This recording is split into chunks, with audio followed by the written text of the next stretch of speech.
네, 너무 반갑습니다. 네, 우리 일단 말씀 오늘 본문 말씀 한번 보여주시겠어요? 레위기서 20장 24절 말씀 한 구절인데요. 우리 합독하시겠습니다. 시작. 내가 전에 너희에게 이르기를 너희가 그들의 땅을 기업으로 받을 것이라. 내가 그 땅 곧 젖과 꿀이 흐르는 땅을 너희에게 주어 유업을 삼게 하리라 하였노라. 나는 너희를 만민 중에서 구별한 너희의 하나님 여호와이니라. 아멘. 오늘 설교 제목 한번 보여주시겠어요? 제목 한번 읽어볼까요? 축복의 땅이나 쉬운 땅은 아니다. 네, 저는 저기 그림을 그리면서 설교를 하니까요. 노안 있으신 분들은 앞으로 앉아주시고요. 기도할 때 흩어지면 되잖아요. 네, 아니면은 이걸 뒤에 보이나요? 이 화면이 안 보이죠? 네.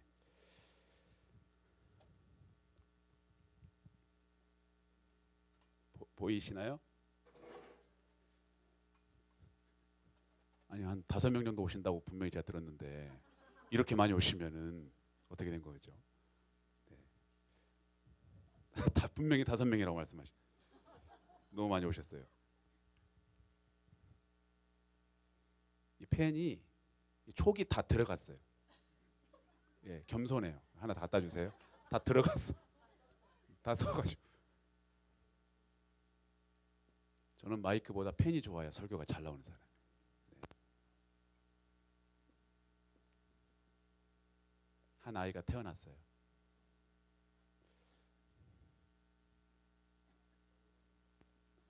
네? 머리가 너무 커있으니? 네. 안 보이신다고 그러니까 제가 일부러 크게 그린 거예요. 몸까지 크게 그리자니 시간이 없다 보니까 이런 비율이 나왔네요. 태어나고 보니까 이건 아닌 거예요. 입이 이게 아니죠 지금. 이거 아니잖아요. 불만스러운 입 아니에요? 태어나고 보니까 이게 아니야. 뭐가 아니에요? 아니 내가 왜 이런 환경에서 태어났지? 태어나고 보니까 이게 아니에요. 자라면서 깨닫게 된 거예요. 그래서 아빠를 쳐다봤어요. 눈깔이 올라갔죠. 아빠를 쳐다봤어. 이게 펜이 직각으로 해야만 써지니까 이게 지금 굉장히 직각으로 해야만 썼죠.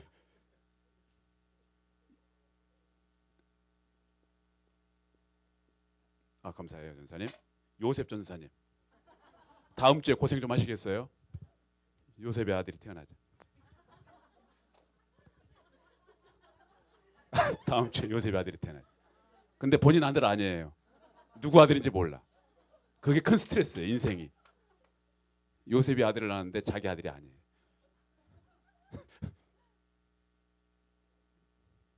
시간이 없어요. 원래 훨씬 잘 그리는데 시간이 없어요. 저에게 주어진 시간 딱 40분. 50분을 왔는데 40분 하고 가야 돼요. 50분 왔는데 40분 하고 또 50분 가야 돼요. 밑에 시우에서 라면 사고 갈 거예요.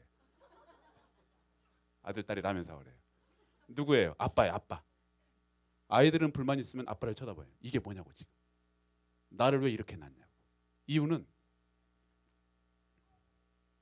오, 너는 큰 인물이 될 거야. 얘가 태어난 땅이 좋지 않은 땅이에요. 오늘 땅 이야기를 하려고 그래요. 땅, 부동산 이야기를. 네. 왜 땅이 좋지 않느냐? 2D니까 이해하고 보세요.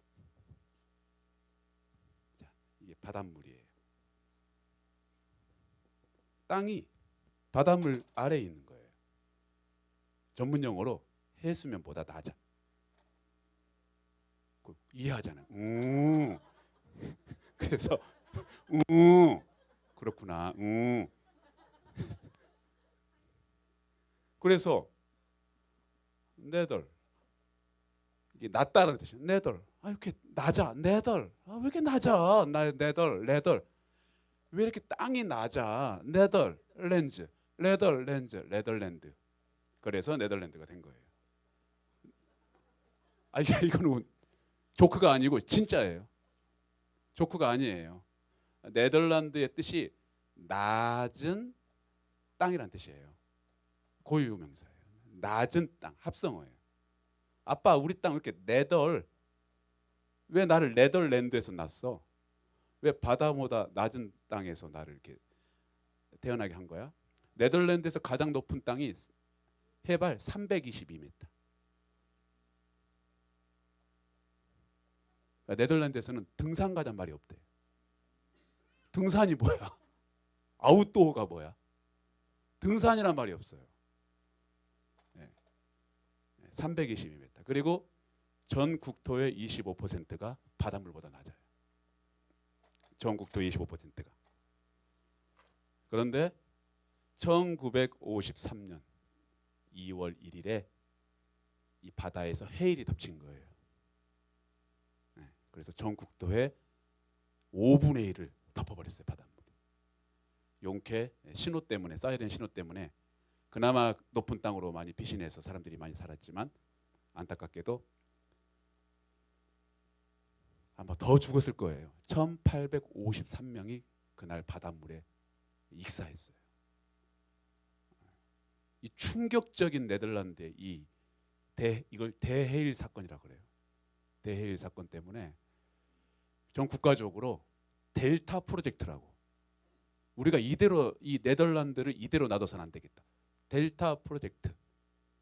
그래서 8개의 둑을 만들어서 바다를 막고 흙을 채워서 낮아진 땅을 높이자. 이게 델타 프로젝트예요.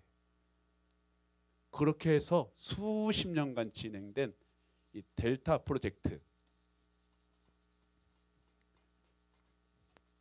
우리나라가, 대한민국이 1300만 헥타르예요. 대한민국, 남한.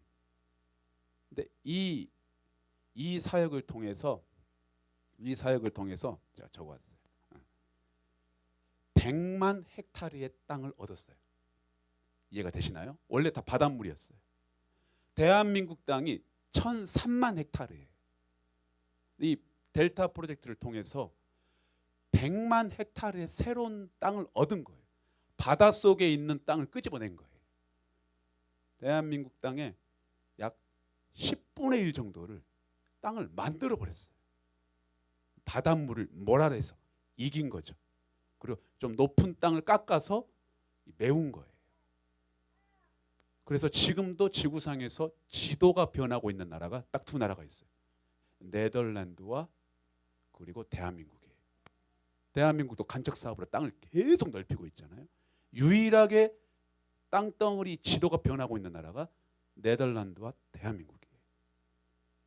자, 제가 이 금요철 예배 때 왜 이 네덜란드 이야기를 하느냐? 여러분 너무너무 많이 들어보셨던 부동산 중에 가장 유명한 부동산, 가나안이라는 부동산. 이게 무슨 뜻이에요? 가나안이 무슨 뜻이에요? 뜻은 알아야 될 거 아니에요. 학자들마다 이게 가나안이 이런 뜻이다라고 이제 주장하는 바들이 약간씩 다른데 한 두세 개 정도 되는데, 그 가운데 이 가나안 땅의 뜻이 낮은 땅이라는 뜻이에요. 낮은 땅. 가나안이 낮은 땅이라는 뜻이에요. 그렇다면 가나안은 무엇이 그렇게 낮을까? 여러 의미들이 있겠지만 실제적으로 지리학적으로 보니까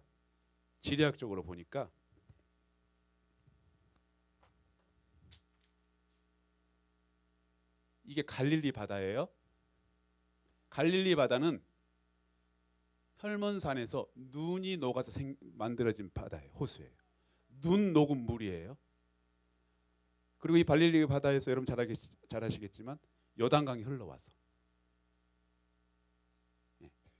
사해바다, 눈 녹은 물이 호수 만들고 강 만들고 사해바다 만든 거예요. 그리고 이쪽은 지중해예요. 어떻게 할 수 있느냐? 고래가 헤엄치고 있잖아요. 지중해예요. 고래 헤엄치고 있잖아요.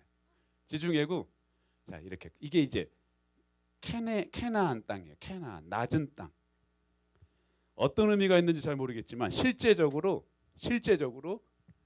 갈릴리 호수와 이 주변이 지중해 호수보다 210m 낮아요. 지중해 찰랑대는 이 해변보다 갈릴리 호수와 이 주변 땅이 210m가 낮아요. 그러니 요단강이 낮을까요, 안 낮을까요? 당연히 지중해 호수보다 최초 210m 낮게 시작을 해요. 이 모든 지역이 지중해보다 낮아요. 그리고 더 심각하게 사해 바다는 지중해 해수면보다 390m가 낮아요.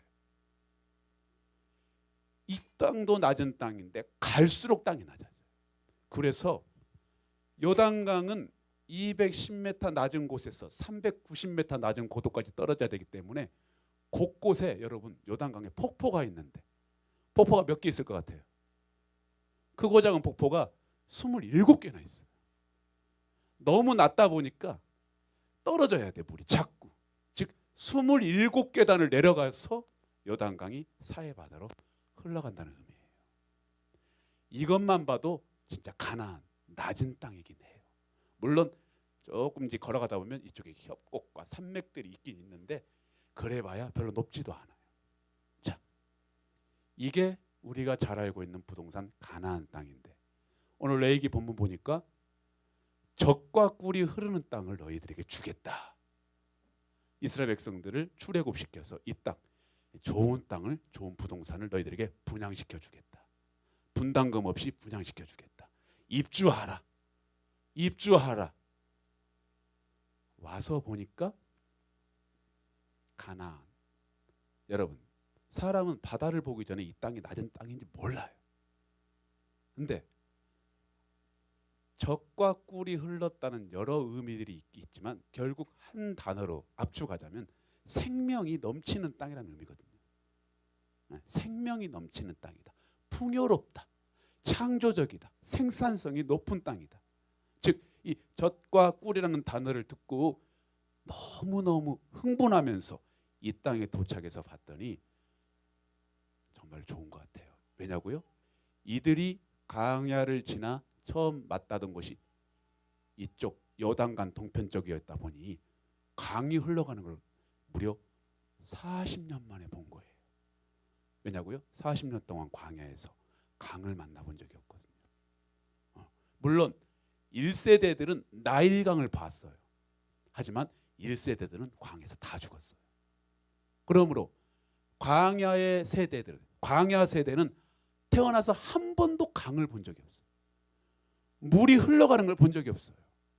와서 보니 실제로 물이 흘러가고 그 주변에 파릇파릇 나무들이 자라고 있는 걸 보고 정말 젖과 꿀이 흐르고 있구나. 무척이나 흥분했고 그뿐만 아니라 요단강을 건너자마자 본 여리고 성을 보고 난생 처음 이런 건축물을 본 거예요. 물론 출애굽 1세대들은 람셋을 건축하면서 높은 대리석 건물을 봤죠. 하지만 광야 세대는 인간이 건축한 이렇게 견고한 롯데타워를 처음 본 거예요. 자연 때문에 한 번 놀라고 발전된 문화 때문에 두 번 놀란 거예요. 그래서 진짜 젖과 꿀이 흐르는 땅이구나. 너무너무 감동했어요. 그런데 젖과 꿀이 흐르는 땅이라는 감동에 한 며칠 젖었을까? 이 부동산의 실체를 알게 됐어요. 그 실체가 무엇이냐?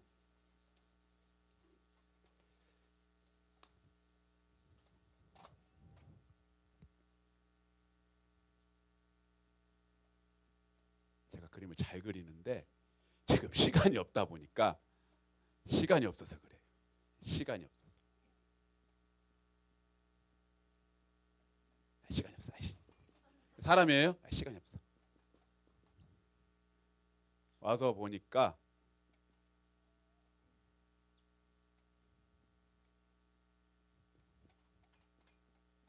시간이 없어. 시간이 없어. 와서 보니까 종자가 달라. 안악자손부터 시작해서 그리고 종자가 다를 뿐 아니라 서월드 이들의 무기 가지고 다니는 것들이 사람을 죽이는 살상용 무기인데 얘네들은 막대기 스틱 갖고 다녀요. 스틱 막대기 그것도 광야에서 주운 말라 비틀어진 그래서 이렇게 막 휘어진 그리고 한 얘는 짱돌 들고 있어요. 광야에서 준 짱돌 돌 들고 있어요. 자, 가나안 땅에 와서 요단강 보고 놀라고 자연환경 보고 놀라고 이 롯데타워 보고 너무 놀랐어요. 여리고 롯데타워 보고 하나님 주신 땅이 맞구나. 너무 축복의 땅이야. 그런데 잠시 기쁨도 잠시 안악자손 보고 가나안 땅의 칠족속 딱 본 순간 우린 죽었다. 적과 꿀 생명의 땅으로 왔는데 죽음이 기다리고 있었어요. 너희들이 이 땅 차지하려면 내가 죽든지 너희들이 죽든지야. 즉 와서 보니 전쟁이 기다리고 있어요. 축복의 땅을 선물 받아 왔는데 축복의 포장지를 까보니 전쟁이다. 여러분, 이스라엘 백성들의 이 심란한 마음이 이해가 돼야 안 돼요. 심란한 마음. 그래, 며칠만 눈 감고 싸우지 뭐. 며칠? 가나안 땅 전쟁 몇 년 싸웠을 것 같아요? 무려 7년하고도 6개월이 지속됐어요. 7년하고 6개월 동안 계속 전쟁하는 거예요. 이 땅을 누릴 새도 없이, 이 적과 꿀을 누릴 새도 맛볼 새도 없이 7년 6개월 동안 이 칠족속과 그 밑에 흩어진 잡족들과 계속 싸워야 돼. 무엇 들고? 스틱 들고, 짱돌 들고. 물론 하나님의 은혜로 이 저급한 군단이 이 살벌한 군단을 이겼어요. 하나님의 은혜로. 여러분, 은혜로 이긴 게 사실이나 힘든 건 부인할 수 없었어.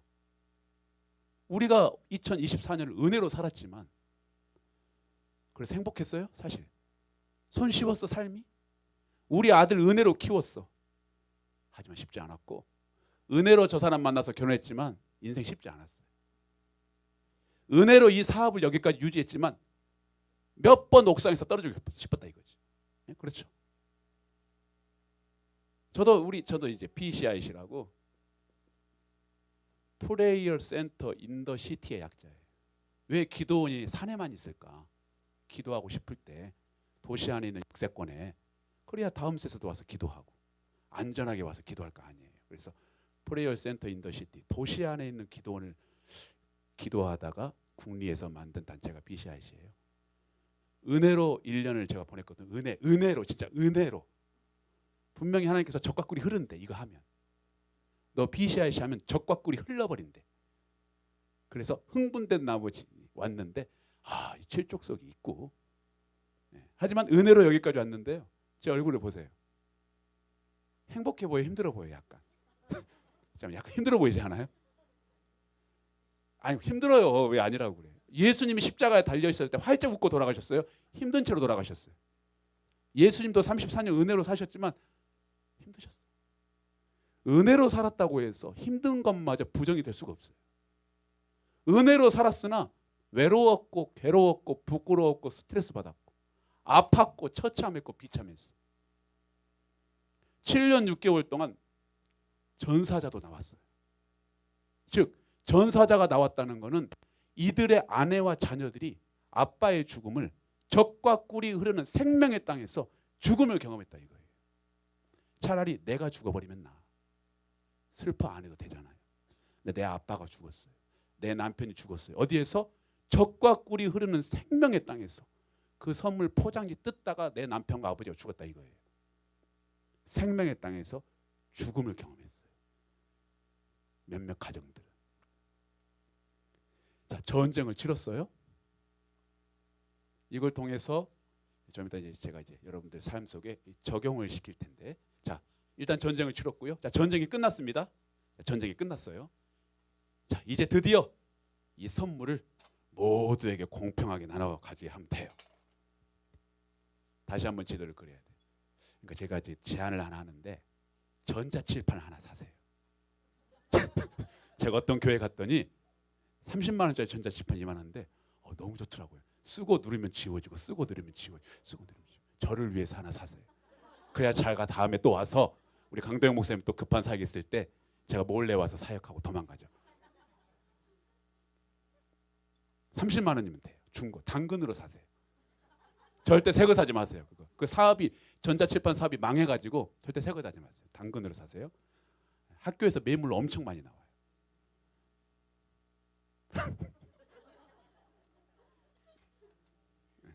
지중해 고래 있으니까 지중해. 자, 드디어 7년 6개월 만에 적과 꿀을 한번 이제 드디어 경험해 보자. 아유, 7년 6개월 동안 은혜였지만 힘들었어. 이제 이 땅을 우리에게 공평하게 나눠 주시겠구나. 공평은 무슨? 12지파잖아요. 여러분, 이스라엘 땅의 60%가 광야예요. 우리나라처럼 산천이 우거지고 계곡물 흐르고 안 그래요. 자, 하지만 분양받고 싶은 단지는 또 있는 거예요. 둔촌포레온 3단지가 가장 핫해요. 1단지는 저쪽 산 쪽에 있어가지고 3단지가 핫해요. 4단지도 더 핫하고. 자, 어떤 부동산 쪽이 핫할 것 같아요? 일단 호수 옆이 핫하지. 레이크 팰리스, 레이크 호수 뷰. 그 다음에 강, 리버 뷰.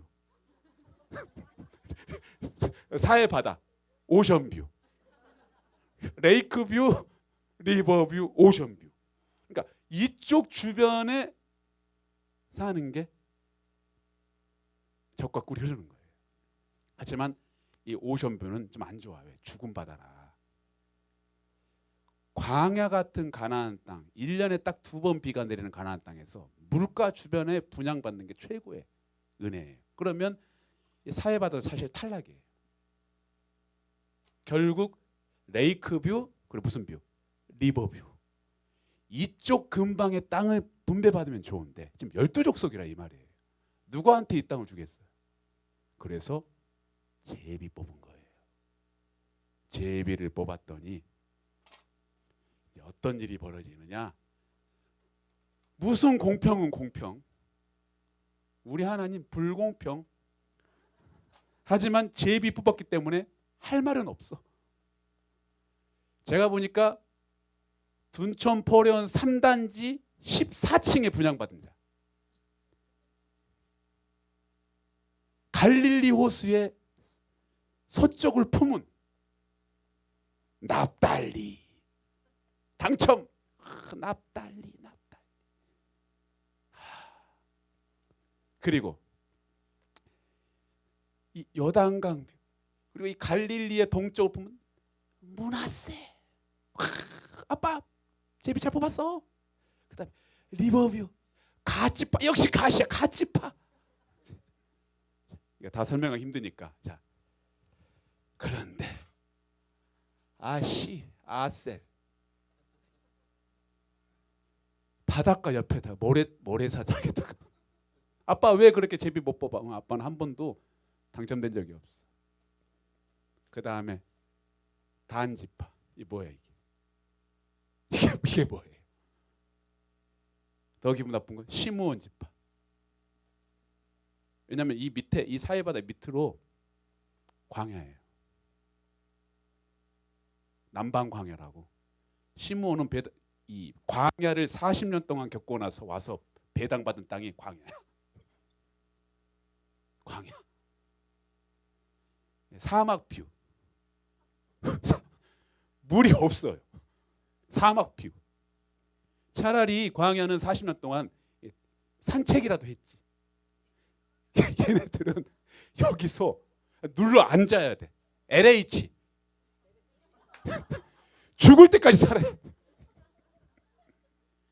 이사 다니는 재미라도 있었죠. 그리고 같이 고생했으니까. 남들은 리버뷰 살고 레이크뷰 살고 나는 데저트뷰, 사막뷰, LH 400년 LH 재건축 불가. 재건축 불가. 여러분 하나님이 공평하다고 생각해요? 여러분 공평합니까? 우리 분당 오륜교회 성도 여러분, 여러분 가족 서로 비교해봐요. 공평해요? 공평해? 저는 하나님이 공평하다는 말을 지금도 이해할 수가 없어요. 공평하신 하나님 그 찬양 있잖아. 나는 그 찬양 제일 싫어요. 공평하신 하나님. 뭐가 공평해요?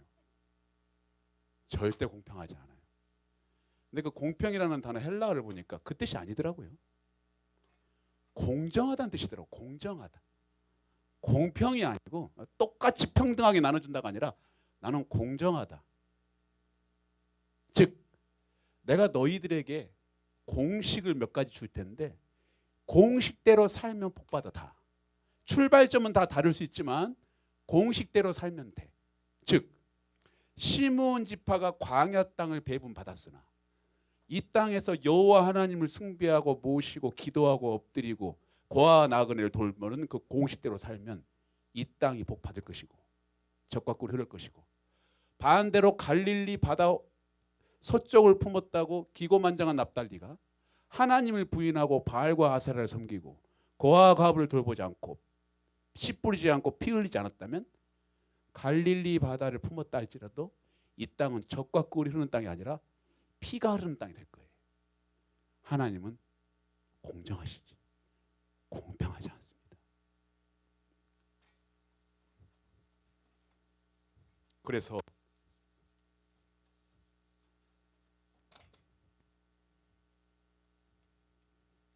오랜만에 그리네요.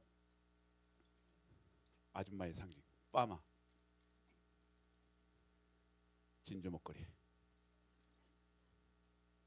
어제 현대백화점에서 산 원피스 땡땡이 120만 원짜리 조이너스 꼼파니야. 그다음에 채널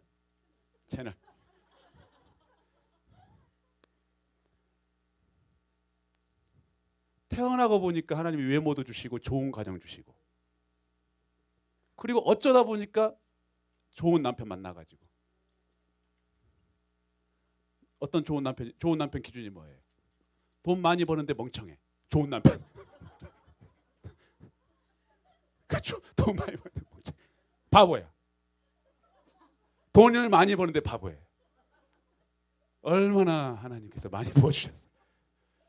애들을 낳았는데 애들이 공부를 그렇게 또 잘해. 공부를 너무 잘해. 박사, 석사. 좋은데 다 들어가. 특별히 이렇게 잔소리도 안 했어요.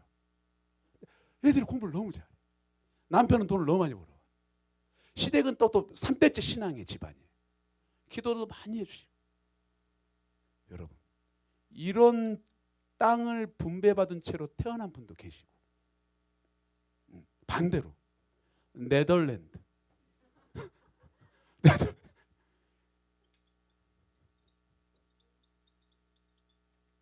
그냥 프레임부터가 약간 애매하게 생겼어요. 프레임이 애매해. 이빨도 벌어지게 태어나가지고 견적 이거 어떻게 견적? 아무리 예쁜 옷을 입어도 안 예뻐. 왜? 안 돼.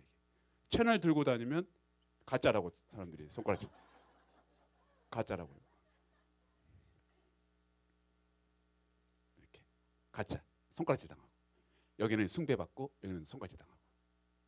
제가 약간 극단적으로 그랬지만 여기는 네덜란드, 가나안, 여기는 하이랜드, 높은 땅. 하나님은 공평해요? 제가 봐도 이미 여기서부터 불공평이 존재해. 여기서부터 남자로 태어나고 싶었는데 여자로 태어나고, 키가 크게 태어나고 싶었는데 키가 작게 태어나고, 좋은 두뇌를 갖고 태어나고 싶었는데 나는 아무리 공부해도 좋은 두뇌가 안 되는 것 같고, 어떤 이는 3대째 집안에 태어나서 기도에 중보기도를 받으며 영적으로 든든한 채로 인생을 살아가고, 나는 태어나 보니 아빠가 신천지고 엄마는 원불교고 할머니는 삼신할매 믿고. 뭐 어떻게 해요? 어떻게? 하나님은 공평하십니까? 아니요. 우리 하나님은 공정하신 분이에요. 자, 시작은 다를 수 있고 우리가 받은 땅과 그 기업은 다를 수 있어요.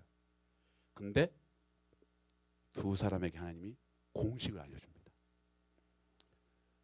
그 공식을 저는 말씀이라고 표현하고 싶어요. 말씀대로 살아라. 말씀대로 살아라. 이름도 그냥 두자야. 두자야. 이거는 헬이야. 이름부터가 달라.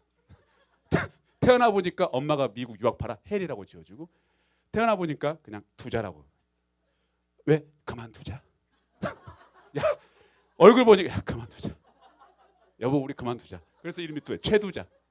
최두자.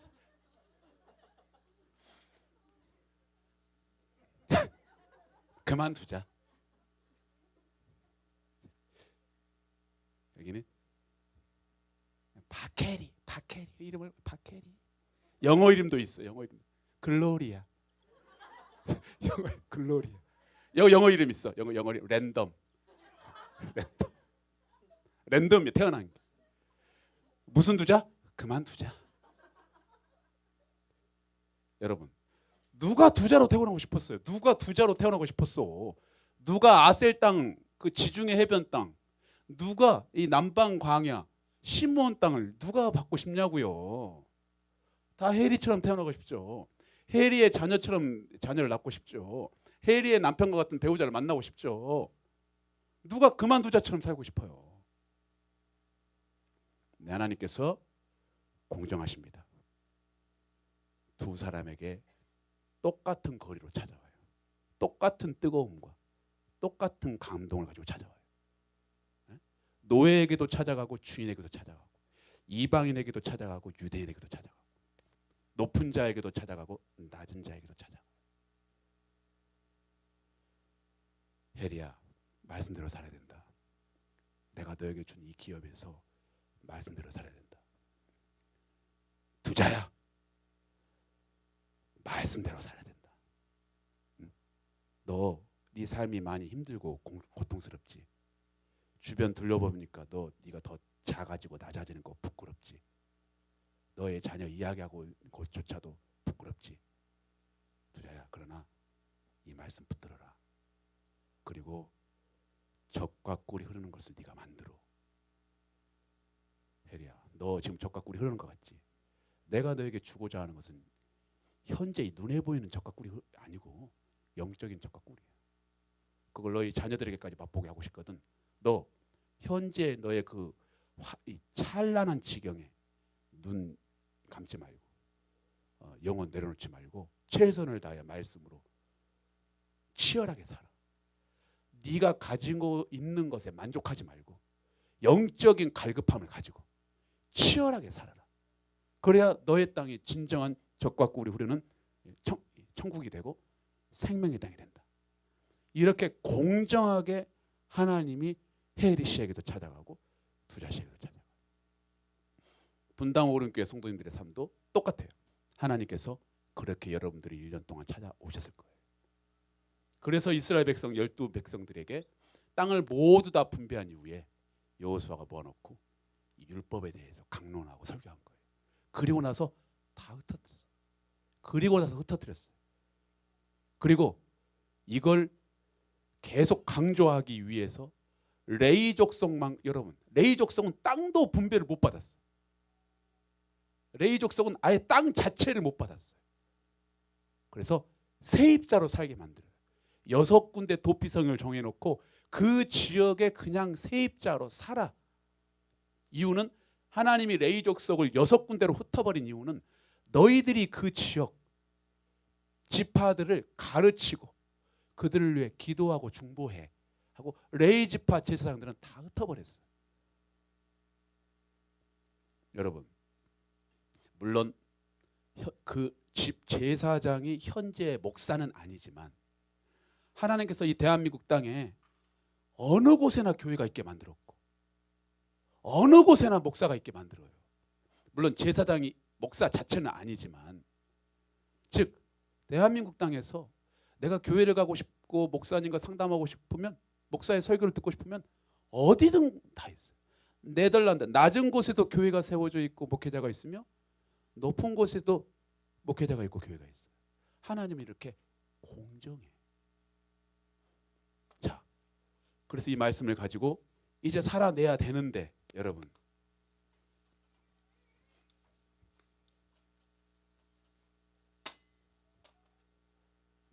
말씀대로 살아내는 게 죄인의 본성을 가지고 가능하냐 이거예요. 불가능해요. 내가 죄인인데 이 거룩한 말씀대로 오늘부터 살아낼 수 있어요? 불가능해요. 도움이 필요해요. 우리는 영적 불구자이기 때문에 말씀대로 단 하루도 살아낼 수가 없어요. 목사님 우리 구원 받았잖아요. 그거는 의인이라는 칭의, 명찰을 달아준 것뿐, 의인이라고 호칭을 불러주는 것뿐 내 본성이 의롭게 바뀌진 않은 거예요. 그래서 예수님께서 이 모든 정황을 분석하시고 하늘나라로 승천하시면서 또 다른 보혜사를 내가 보낸다. 보혜사는 널 돕는 자야. 너를 도와주려고. 내가 너희들 이제 못 도우니까 또 다른 보혜사 보낼 텐데 그 성령이 오면 너희 죄인들이 말씀대로 사라지게 돼. 그래서 상징적으로 오순절 사건을 보여준 거예요. 이 사건 이전까지 베드로도 죄인인데 죄인처럼 살았고 많은 제자들이 죄인처럼 살았어요. 무능력하고 두려워하고 부끄러워하고 예수를 부인하고, 하지만 또 다른 돕는 자 성령께서 오순절에 오시니, 상징적으로 오신 거예요. 오시니 거기에 모여있던 100여 명이 넘는 이 죄인들이 죄인처럼 사는 게 아니고 의인처럼 살기 시작하고 의의 병기가 되게 돼요. 병기.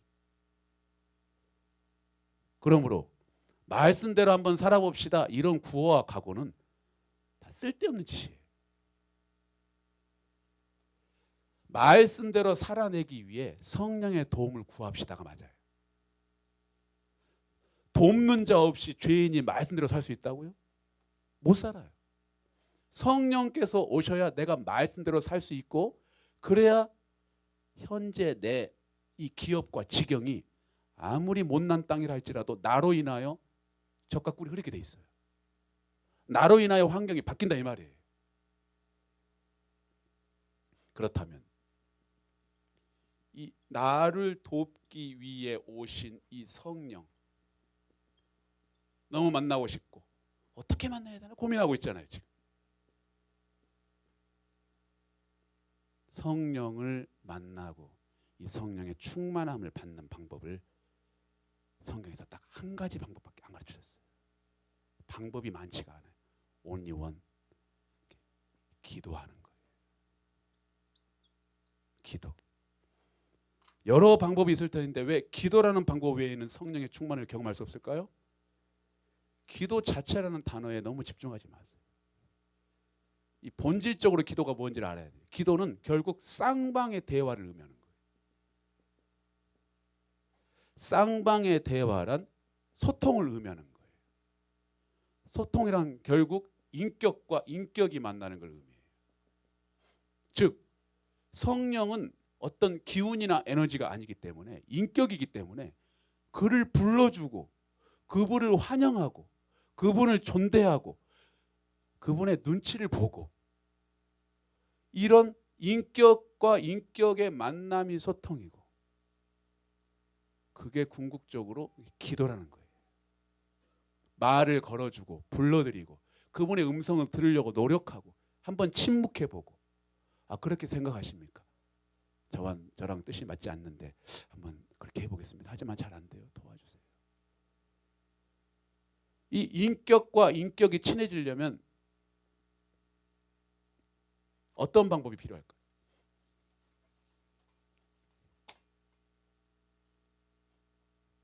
오늘 처음 소개팅 한 거예요. 마스카라 진하게 하고 왔어요. 오빠 꼬시려고.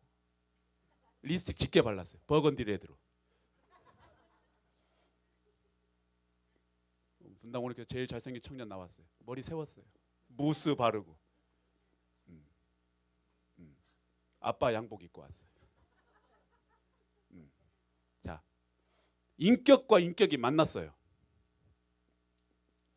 같은 장소에 있는다고 해서 친해지지 않아요. 대화해야지. 자, 대화가 오고 가요. 처음에는 어색해요. 통성명하고. 처음에는 자기의 속마음을 다 드러내지 않아요. 이게 기도가 원래 그래요. 그리고 이 만남이 친해지기 위해서 대화가 지속적으로 오가되 결국 장시간 해야 돼. 오늘 계속 만나든 다음에 또 만나든 시간이 필요해. 안녕, 안녕. 이 두 마디로는 친해질 수가 없어요. 장시간 연애하고 오랜 시간 통화해야 돼요. 그래야 대화의 외식과 가식이 벗겨져요. 진심이 나와요. 귀담아 듣게 돼요. 오빠 나 감기 걸렸어. 그래 코리투벤 사가지고 갈게. 막 하고. 첫 미팅 때 자기의 치부를 드러내지 못해요. 나 사실 쌍수했어. 이 말은 1년 사귄 이후에 하거나 결혼한 이후에 하는 게 안전하다. 결혼한 이후에 해야 돼. 얼굴 손댄 거는. 그리고 너 빚 있는 것도 결혼한 이후에 이야기해. 오빠 왜 안 놀래? 나 쌍수했는데. 너나 놀래지 마. 나 빚 3억 있어. 결혼한 이후에 서로의 약점을 드러내는 게 안전하다. 그래야 가정이 탄생하고 다음 세대가 태어나는 거죠. 완전한 채로 결혼 못해요. 전사님 결혼 못하셨죠? 결혼 아직 안 했어요? 숨겨. 인격적으로 교제하고 장시간 친해지고 결혼하고 신혼여행 갔다 온 이후에 2년 지난 이후에 이제 서로에게 관심이 없어질 때쯤 오빠 나 쌍수해서 그래? 뭐 그래? 그랬니? 난 빚 7억 있어. 제가 좀 재밌게 이야기를 했는데 익살스럽게 이해가 돼요? 안 돼요? 자 그러면 성령과 친해지려면 어떻게 해야 돼요? 장시간 장 시간이 필요해요. 시간이 오래 기도하고 자주 기도하고 여기서 깊이가 나오는 거예요. 어떻게 처음부터 깊이 있게 기도해요? 어떻게 처음부터 주님의 뜻을 구하며 기도하냐고요. 제가 이렇게 기도 강의하러 다니면 끝나고 나서 이게 퀘스천 질문 시간이 있는데 목사님 꼭 그렇게 기도하면 시간망진 기도 아닌가요? 주님의 뜻대로 주님의 뜻을 구하며 기도해야 되는 거 아닌가요? 물론 맞죠. 우리가 추구해야 되는 본 모습은 주님의 뜻대로 기도하는 게 맞는데 우리는 성장하는 사람이잖아요. 어떻게 처음부터 완벽하게 기도해요? 뒤죽박죽 이판사판 에라 모르겠다 기도를 하는 거예요.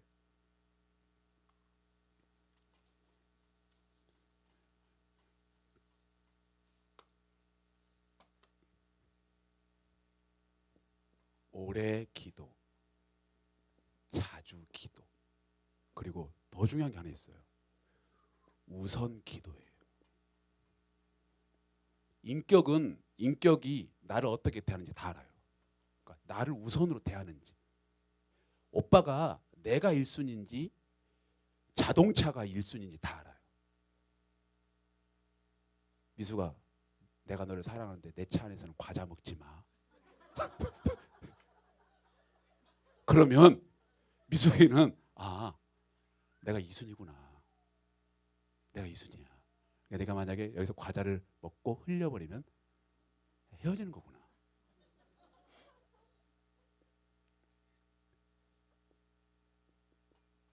우리는 생각이 기도보다 앞서서 문제예요. 우선 생각을 해버려. 이 상황이 지금 나를 이렇게 함부로 대하는 거지 지금. 그래? 나를 이렇게 대한다고?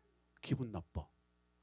우리는 우선 생각을 해버리니까 죄인이 생각해봐야 죄스러운 죄악된 결과밖에 안 나오죠.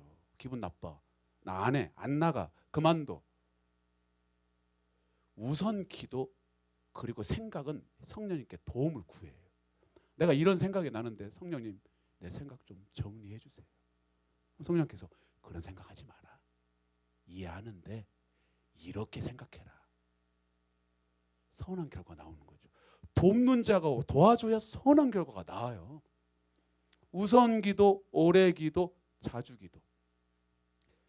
이 세 가지가 여러분 삶 속에 2025년도에 생긴다면 성령께서 여러분 도와주실 것이고 성령께서 여러분을 도와줘야 말씀에 순종이 되죠.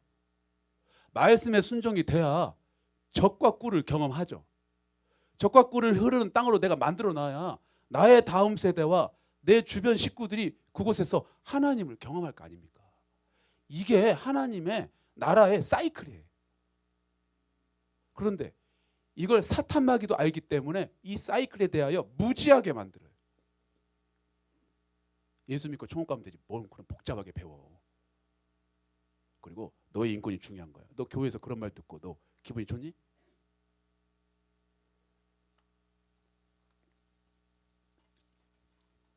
그래서 여러분 시간이 젖과 꿀이 흐르는 지경에 대한 약속을 하나님께서 여러분 개개인에게 다 하셨어요. 나를 이 땅에서 태어나게 해 놓고선 내가 살아갈 환경과 기업을 안 주면 안 되시잖아요. 그래서 여러분에게 지금 주어진 모든 시간, 가정, 환경, 재정, 인간관계, 일터 다 하나님이 주신 기업이라고 보시면 돼요. 불평하지 말고 비교하지 말고. 물론 스트레스 받고 부끄러울 때가 있을 거예요. 은혜 안에 살아도 힘든 건 힘든 거니까. 은혜가 힘든 걸 덮지 못해요. 그러므로 여러분의 그 가정 환경, 자녀들의 상황, 나의 재정 상태, 건강 상태 등등을 하나님이 주셨다라고 확증하고 고백해야 돼요. 하나님이 허락하신 상황입니다. 하나님이 나에게 이 가정을 맡기셨습니다. 하나님이 나에게 이런 배우자를 주셨습니다. 그리고 나서 내 가정과 현재 내가 이 환경, 그 기업을 어떻게 대해야 되는지에 대한 하나님께 말씀을 강구하는 거예요. 하나님, 그러면 제가 이 상황에서 어떻게 해야 되겠습니까? 제 생각대로가 아닌 공식대로 해보고 싶습니다. 왜? 공식대로 해야 답이 나올 거 아닙니까? 공식대로 안 하니까 2024년 1년 내내 고민해도 답이 안 나오는 거예요. 지금 인생이. 공식대로 안 사니까 답이 안 나오는 거예요. 지금. 제가 오늘 오기 전에 제가 약간 좀 피곤해 보이죠? 혹시 이거 영상이 녹화돼서 유튜브에 영원토록 올라가 있나요?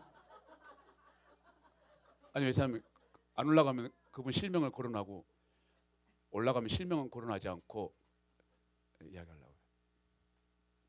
제가 어때요 지금? 몹시 피곤해 보이죠. 왜 몹시 피곤해요?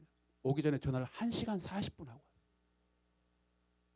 1시간 40분 여기 와야 되는데 1시간 40분 누구랑? 사자 아니에요. 아줌마지.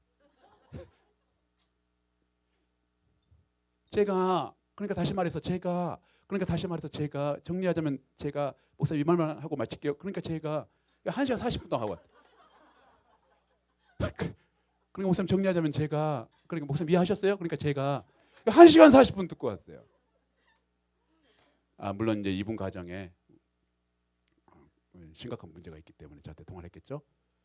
재정이 안 풀리는 거예요. 지금 재정이 1년 동안 남편이 일단 잡을 잃었고 본인도 특별한 수완이 없고 애들이 이제 막 커가고 재정이 어마어마한 문제가 생긴 건데 아무리 해도 안 풀리는 거예요. 이게 이력서를 곳곳에 넣어도 안 되고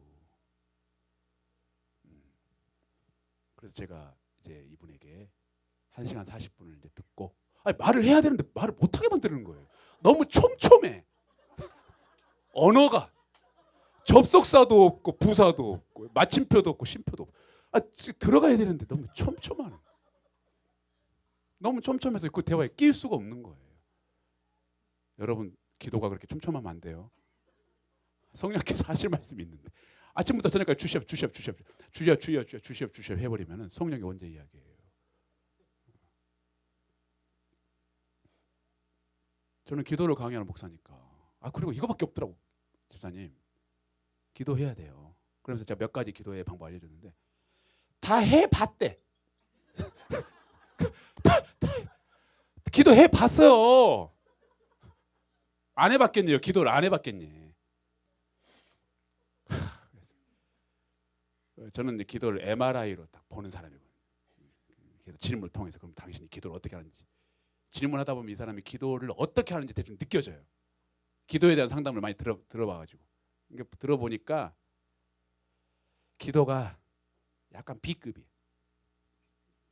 A급이 아니에요. 기도에 주관도 없고 목표도 없고 그리고 기도 자체에 회개도 없고 네. 그리고 기도 안에 정죄만 가득하고 남편이 괜히 그 회사 때려쳐가지고 막 이런 거 정죄에 가득하고 토설도 없고 여기서 토설이란 다 끄집어내는 건데 절반만 끄집어내. 네. 그래서 그걸 이제 알려줬어요. 그렇게 기도하면 안 된다. 그리고 기도를 얼마나 하십니까? 하루에 한 30분? 아, 기도 하루에 30분 해요? 네. 토요일 주일은 쉬고요. 그래. 뭐 신혼 에베네셀이요? 주일은 쉬게. 그리고 어디 여행 갔다 오면 그날 기도 못 하고. 뭐 여러분 하루에 기도 30분 하잖아요. 집안에 일 생기면 이거 기도 못 해요. 그래서 제가 그랬어요. 앞으로 3시간 하루에 꼬박꼬박 시간 지켜서. 그리고 어디서 기도하세요? 거실에서요. 아, 거실에서 기도해요? 소파에서? 예, 이케아에 앉아가지고요. 그래? 안 된다고 그랬어요.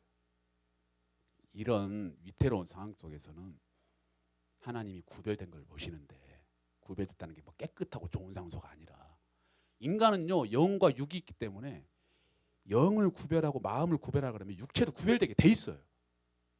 안 그래요? 진짜 공부할 놈은 도서관 가. 진짜 공부 안 하려면 안 할 놈은 엄마 나 PC방에 가서 공부하고 올게 이렇게 가는 거예요. 구별됨이 없어요 학생이.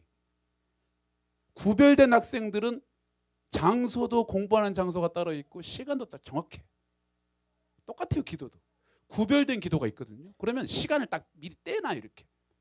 내가 아침에 이 시간 저녁에 이 시간은 무슨 일이 있어도 주님 앞에 엎드리겠습니다. 다니엘처럼.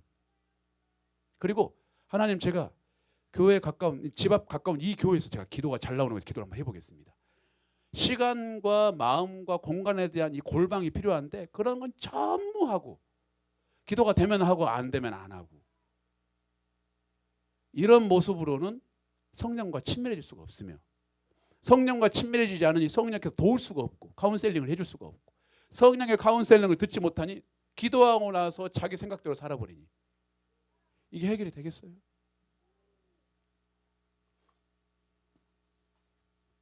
유튜브에 영원히 올라간다고 그래서 이름은 말하지 않겠어요. 반대 분을 이야기하겠어요. 이것만 하고 이제 마치겠어요. 50분 와서 40분 강의하고 또 50분을 가야 되는. 자, 이거는 몇 년 전 이야기예요. 제가 피곤해요, 안 피곤해요? 안 피곤하죠. 눈이 어때요? 초롱초롱하죠. 이유는 목회자는 성도가 목회자와 이렇게 대화하다가 목회자의 말에 반응해 줄 때 목회자는 기분이 좋아요. 여기서 반응이 난 그렇게 한번 해보겠습니다. 목사님 힘들지만 제가 그렇게 한번 그럼 해보겠습니다. 이게 목회자의 마음에 얼음 냉수와 같아요. 예수님도 똑같아요. 예수님 제가 그럼 그렇게 한번 해보겠습니다. 이게 예수님께서 원하시는 제사예요. 한 분 또 전화했어요. 이분은 3시간 통화했는데 힘들지가 않았어요. 왜? 반응해 주니까. 리액션. 이분은 다행히 파마는 아니에요.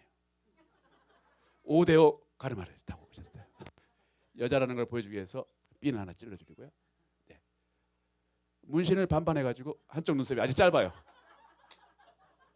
곧 해야 돼요. 문신이 한쪽이 안 나왔어요. 필터를 넣은 것 같긴 해요. 네.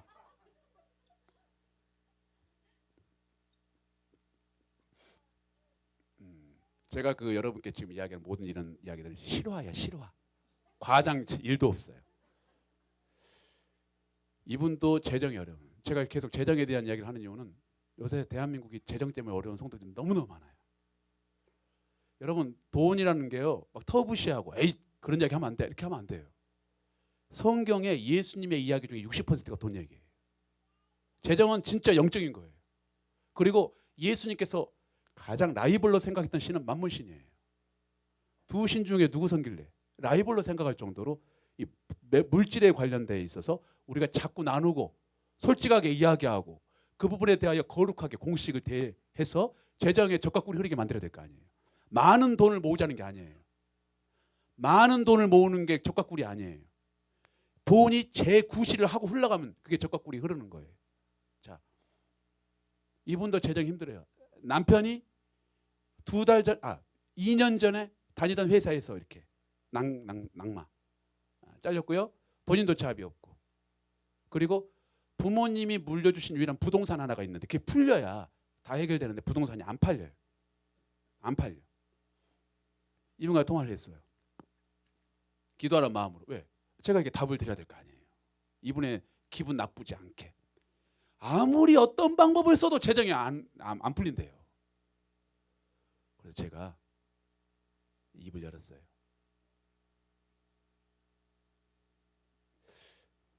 그것도 절묘하고 시간이 없으니까. 아 그래요? 아유 너무 힘드시겠어요. 그래서 그동안 11조는 했어 안 했어요?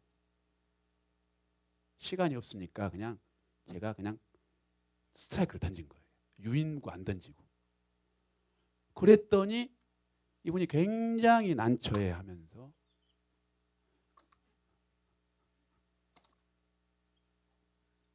굉장히 땀을 뻘뻘 흘리면서 아니 제가 안 드리려고 한 게 아니라 상황이 현실이 환경이 그래서 못 드렸대요. 한 번도. 아 그래요?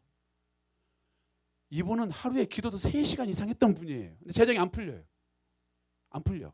그래서 집사님 기도는 됐고 이것부터 해결해 하세요. 그랬더니 이분이 아니 저기 이제 와서 그걸 어떻게 다 한 방에 하니? 한 방에. 한 번도 안 했는데 어떻게 한 방에 하니? 본인이 다 이실 주고 하더라고. 한 번도 안 했다. 한 번. 제가 그랬어요. 하나님은 액수를 보는 게 아니다. 퍼센테이지를 보는 게 아니다. 당신의 구별된 모습을 본다. 그동안 못한 걸 지금 다들 어떻게 드리냐. 파산하지 그럼. 마음에 내가 하나님 이 물질을 하나님의 청지기로 사용하지 않고 아까워하고 이 물질을 내 안에서 썩혀버렸던 거 용서해 달라고. 그렇게 기도하면서 하나님께 구별되게 해라. 하나님의 액수 안 본다. 퍼센테이지 안 본다고. 과부의 2렙돈을 액수로 봤다면 이거 성경에 기록되면 안 된다. 감사하게도 이분이 순종을 해줬어요. 기분이 너무 좋더라고요. 근데요, 어떤 일이 벌어졌을까요? 11조를 드리고 난 이후에 이분 남편이 정확하게 한 달 만에 그 쫓겨난 회사에서 복직이 된 거예요. 쫓겨났던 회사에서 먼저 연락이 와서 복직하라고. 어떤 한 분이 티오가 났다. 빨리 복직하라. 한 달 만에 복직이 됐고요. 이 가정의 전체 이 재정의 문제를 해결해야 되는 유일한 부동산 문제. 이게 팔려야 되거든요. 이 땅이 그렇게 안 팔리던 땅이 팔린 거예요. 그래서 가정의 부채 막고 자녀의 여러 가지 어려운 상황들을 막아주고 집 부채 막고 이 상황을 보면서 이분 남편이 하나님을 전혀 안 믿는 분이었어요. 하나님을 전혀 안 믿는 분이었어요. 운수업 하시는 분이거든요. 운수업. 버스예요, 버스. 이런 상황을 보면서 이분이 하나님에 대해서 인식을 하기 시작했고, 그리고 이거는 진짜 하나님께서 눈높이로 사람들을 이끄신다는 게 맞아요. 이분이 로또를 사는 습관이 있었어요? 한 번도 로또가 돼본 적이 없죠. 여러분 로또 사면 절대 안 돼요. 근데 이 일이 있는 그 주간에 로또에 당첨이 된 거예요. 여러분 여기서 은혜 받으면 안 되고 여기서 막 방금 성령이 임했어요. 한 분이 여기서 은혜 받으면 안 돼요. 여기서 성령 임하면 안 돼요. 다행히 100만 원짜리 당첨됐어요. 이게 3등인가 그럴 거예요. 3등이 몇 억이 아니에요. 100만 원 정도. 근데 이게 남편은 이걸 통해서 하나님이 살아계신 걸 느낀 거예요. 이거예요. 눈높이. 수년 동안 로또를 한 번 당첨된 게 없는데 아내가 뭐 하나님 뜻대로 한번 해보자 해놓고 자기 복직되고 땅 팔려서 부채 다 해결되고 그리고 100만 원이 이게 당첨이 된 거예요. 아내한테 그랬대요. 이거 주님께 드리자고. 그래서 지금 주일 성수 아주 잘하고 계십니다. 로또를 사면 절대 안 돼요. 눈높이 교육. 그렇다고 여기서 갑자기 기도를 저는 신앙이 어립니다. 저는 신앙이 어립니다. 저는 모태 신앙이지만 신앙이 어립니다. 이번에 스포츠 토토합니다. 맨유가 이깁니까? 토트넘이 이깁니까? 스포츠 토토합니다. 저는 신앙이 어립니다. 어린아이와 같습니다. 저는 벌레와 같은 자입니다. 로또 삽니다. 안 하면 안 돼요? 은혜를 받는 걸 본인들이 조작하지 마세요.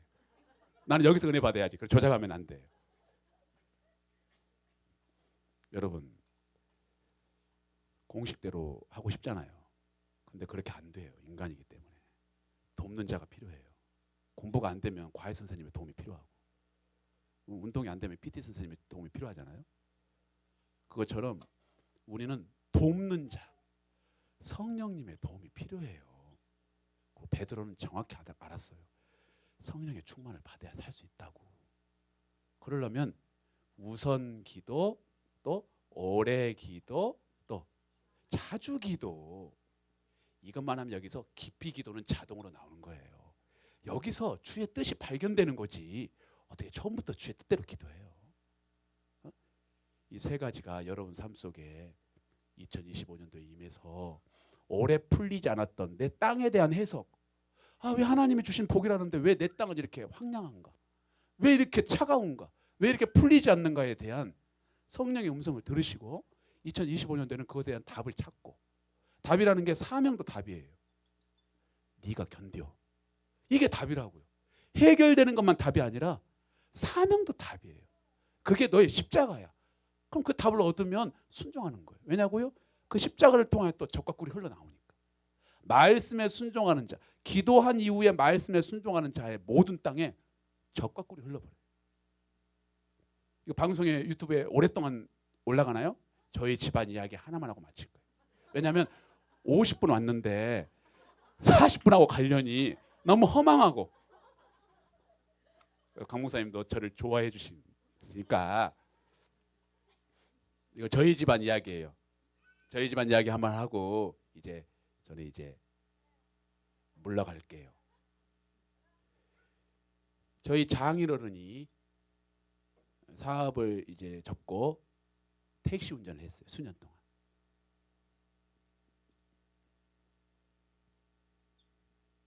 택시 운전을 했어요.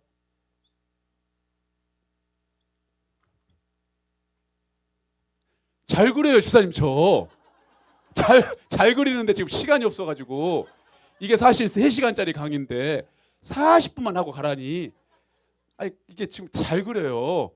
저 잘 그려. 시간이 없어요. 와이퍼도 그리고 시간이 없어요. 지금 시간이 없어요. 시간이 없어 지금.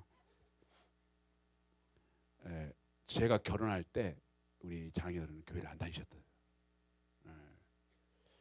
저는 기도하는 장인 장모님을 원했거든요. 기도가 쌓여있는 가정의 아내를 원했는데, 하나님께 저에게 주신 지경은 장모님은 권사님이지만 아버지는 장인은 교회를 다니지 않는 그런 상황에 지경을 저에게 배분해 주셨어요. 제가 젖과 꿀 흐르게 만들면 되잖아요. 왜? 나에게 주신 기업이니까. 나에게 주신 장인어른이잖아요. 그래서 장인어른은 하나님에 대해서 알지 못하니까 이 택시 운전을 하면서 하나님이 계신 것을 경험하게 해달라고 제가 매일 기도해요. 왜? 택시는요 작은 지구예요. 이 안에 별의별 사람들이 타요. 진짜 지구촌이에요. 외국인도 많이 타고 외노자들도 많이 타고 여성도 타고 남성도 타고 별의별 사람이 다 타요. 불교인도 타고 크리스천도 타고. 그중에 에피소드 2가지만 이야기하고 저는 물러갈게요. 시우는 언제까지 오나요? 여기 시우. 감사해요. 그날은 유독 손님이 안 타는 거예요. 왜? 요새는 카카오 택시 같은 거 많아요. 그때까지는 저희 아버지가 카카오 이런 거 신청 안 했거든요. 그러니까 손님이 타야 말이지. 누가 도로가에서 택시 있습니까 요새? 요새는 다 콜 받고 가잖아요. 그날도 너무 장사가 안 된 거예요. 근데 저희 아버지가 광주에 사세요. 지금 광주. 아까 광주 후배 만났어요. 어디 갔나? 저쪽에 있어요? 예, 광주. 저랑 같은 중학교 나왔더라고요. 예. 근데 본 적이 없어요, 쟤를. 예. 너무너무 장사가 안 된다 하고 광주역에 갔는데 거기에 이제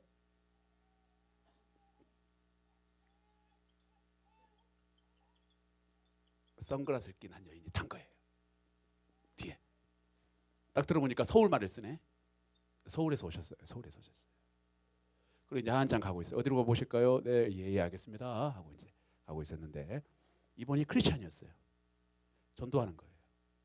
제 아버지를. 그러니까 에이 그래요? 마음에서 에이 그래요. 그러다가 너무 시끄럽게 전도하니까 너무 시끄럽게 이제 아이 우리 사이가 목사요. 그만해. 스탑. 우리 사이가 목사요. 우리 사이가 목사요. 아 그만해. 그만하라는 소리잖아요. 우리 사이가 목사니까 그만해. 다 들었어. 나도 알아. 풀 가스펠. 나도 다 알아. 그만해. 그러더니 사이가 목사예요? 또 말을 거는 거예요. 아줌마한테 또 말을 걸어요. 촘촘해. 아 그래 뭐 목사예요. 어디서 목회해요? 아 서울에서 목회. 아 서울에서 목회. 어느 동네에서 목회해요? 아 성내동에. 아 성내에서 목회. 어디에서 목회해요? 촘촘해요 아줌마들. 촘촘해. 아 오른교에서 목회. 오른교에서 목회해요? 저 오른교회 권사예요. 그리고는 메타기에 보니까 17,000원 났을 거예요. 그냥 5만 원짜리 딱 주면서 안용호 목사님 아버님이니까 그냥 받으세요 하고 내려버린 거예요. 성령이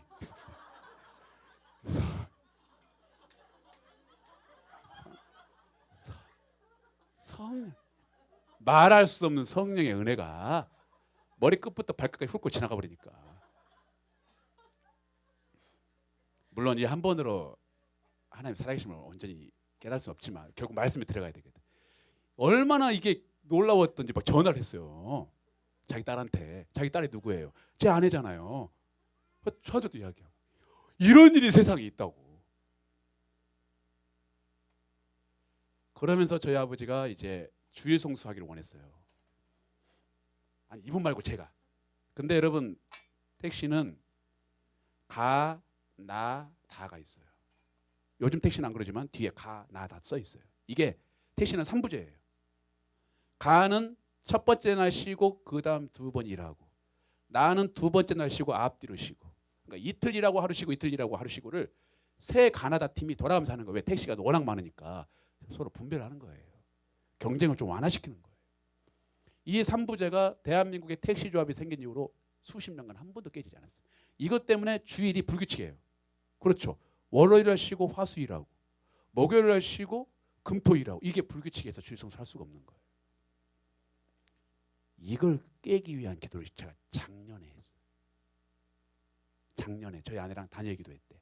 여러 기도를 했지만 21일 동안 아버지 주일 성수할 수 있도록 하기 위해서 이 부분에 대해서 우리가 기도하자. 왜? 적과 꿀이 흘러야 될 거 아니에요. 주일에 예배드리는 적과 꿀이 흘러야 될 거 아닙니까? 하지만 이건 전쟁이에요. 그렇게 되게 해주시겠다고 약속이 있으나 내가 그 전쟁을 치러야 돼. 그리고 이 말씀대로 순종한 미분을 기도해야 돼요. 근데 여러분 생각해 보세요. 제가 택시조합에 아는 분도 없고 광주 택시조합이 생긴 이후로 40-50년 동안 한 번도 깨지지 않은 3부제고 21일 동안 하지만 저는 광대하신 하나님, 내 사정을 다하신 하나님, 아내와 함께 열심히 기도했어요. 그리고 2024년 11월 22일 신문에 광주 택시 가나다 3부제 폐지. 지금 광주 가나다 없어요. 그냥 자율이에요. 본인이 30일 동안 일하고 싶으면 30일 동안 일하고 주일날 쉬고 싶으면 주일날 일하고. 그래서 지금 주일 성수를 부득이하게 왜? 본인이 말씀 그렇게 하셨거든요. 이거 없어지면 하겠다고. 열심히 주일 성수하고 계세요. 이 적과 꿀이 흐르는 것이 내가 너가 이 가정의 사이 목사로 왔으니까 내가 다 구원받게 해줄게. 그 약속 믿고 제가 가만히 있지 않고 싸우고 돕는 자에게 간구하고 묻고 이런 우연을 가장한 스토리를 만들어 달라고 기도하고. 여러분 다니엘이 이런 거 한 거 아니에요? 바벨론의 이 총리라 하지만 결국 노예고 신하잖아요. 하지만 4명의 왕을 섬기면서 3개의 국가가 바뀌는 상황 속에서도 끝까지 예루살렘 성전 귀환을 꿈꾸며 기도하고 왕의 마음을 움직여 주십시오. 죄도를 바꿔 주십시오. 또한 70년 동안 이 바벨론 지역에 있다 보니까 다 이 피해의식, 노예의식 가운데 예루살렘으로 돌아가려고 하지는 않아요. 백성들이. 그들의 마음 놓고 기도하고, 한 사람이 하나님의 말씀 붙들고 우선 기도하고 오래 기도하고 자주 기도하니까 적과 꿀이 흘러버려요. 바벨론 땅에서부터. 그 물줄기를 타고 1차 포로기한, 2차 포로기한, 3차 포로기한이 온 거 아니겠어요? 여러분 삶 속에 해결되지 않은 문제, 난센스, 불편한 문제, 관계의 문제, 취업의 문제, 재정의 문제, 부모님과의 문제, 또 내 자신의 진로의 문제 등등등. 여러분 남과 비교하지 말고, 유튜브 보면서 이 사람은 좋겠다 그러지 말고, 나에게 주신 기업이요, 나에게 주신 부모님이요, 나에게 주신 배우자요, 나에게 주신 자녀요, 나에게 주신 재정 상태다. 하나님한테 고백하고, 하나님 이곳에서 내가 공식대로 살겠습니다. 이곳에 내가 심고 뿌리겠습니다. 그러니 적과 꿀이 흐르게 해주십시오. 그러기 위해 내가 거룩한 하나님 말씀에 순종자가 되기 위해서 이 말씀에 순종할 수 있도록 도와주시는 성령님께 간구하겠습니다. 이런 삶을 2025년 1월 달부터 살기 시작하잖아요. 우리 하나님께서는 성도들을 위해 일하고 싶어서 안 달란 분이에요. 근데 왜 안 움직이셔요? 일할 수 있도록 장을 마련을 해줘야지. 기도를 하든지 뿌리든지 뭔가를 해야 되는데, 우리 성도들은 나는 하나님을 못 움직이게 만들어요. 제가 할 테니까 가만히 계셔. 당신은 생명보험증만 들고 있으면 돼. 나 죽을 때 천국 갈 수 있도록 생명보험만 책임져. 내가 생각하고 내가 계획할 테니까 움직이지 마. 내 감정이고 내 계획이니까, 내 자녀고 내 재정이니까 제가 알아서 할 테니까 그냥 내 생명보험만 붙들고 계셔. 이런 하나님과 내 사이에 오류, 불일치, 맞지 않는 코드 때문에 하나님을 믿으면서도 내 삶이 이렇게 팍팍하게 된 거예요. 적과 꿀이 흐르지 않으니 얼마나 팍팍해. 교회를 다녀도 답답하고, 기도에 나와도 기도의 문이 열리지가 않고, 걱정만 산더미고. 그러니 오늘 제가 이 부족한 종 여기 온 거는 저는 우연이 아니라고 생각하고, 하나님께서 부족한 종을 통해서 여러분에게 뭐랄까 작은 임팩트, 기도하라는 소리 많이 들어봤는데, 듣고 보니 기도해야 될 이유는 성령 보혜사. 성령 보혜사 오신 이유는 내가 말씀에 순종을 못하기 때문에, 말씀에 순종을 못하는 이유는 내가 죄인이기 때문에, 말씀에 순종해야 되는 이유는 적과 꿀이 안 흐르니까, 적과 꿀이 흘러야 되는 이유는 그래야 모두가 행복하고 하나님 나라 도성이 되니까. 이런 역발상, 하지만 성경에 기록된 역발상, 논리, 진리를 가지고 그 진리 가운데 여러분 마음이 오늘 좀 시원했으면 좋겠고, 그리고 혹시 2025년도에 그 문제 놓고 기도해도 해결되지 않는 부분이 있을 거예요. 그럼 그게 사명이고 십자가예요. 모든 게 해결되면 우리 등에는 십자가가 없는 거잖아요. 다 해결돼 버리면 나는 무슨 십자가 지고 사나? 해결되지 않는 것들은 몇 개는 있어야 될 거 아니에요. 그래야 우리가 그리스도의 십자가를 지고 가는 진정한 성도가 될 거 아닙니까? 해결되지 않는 것들이 있다.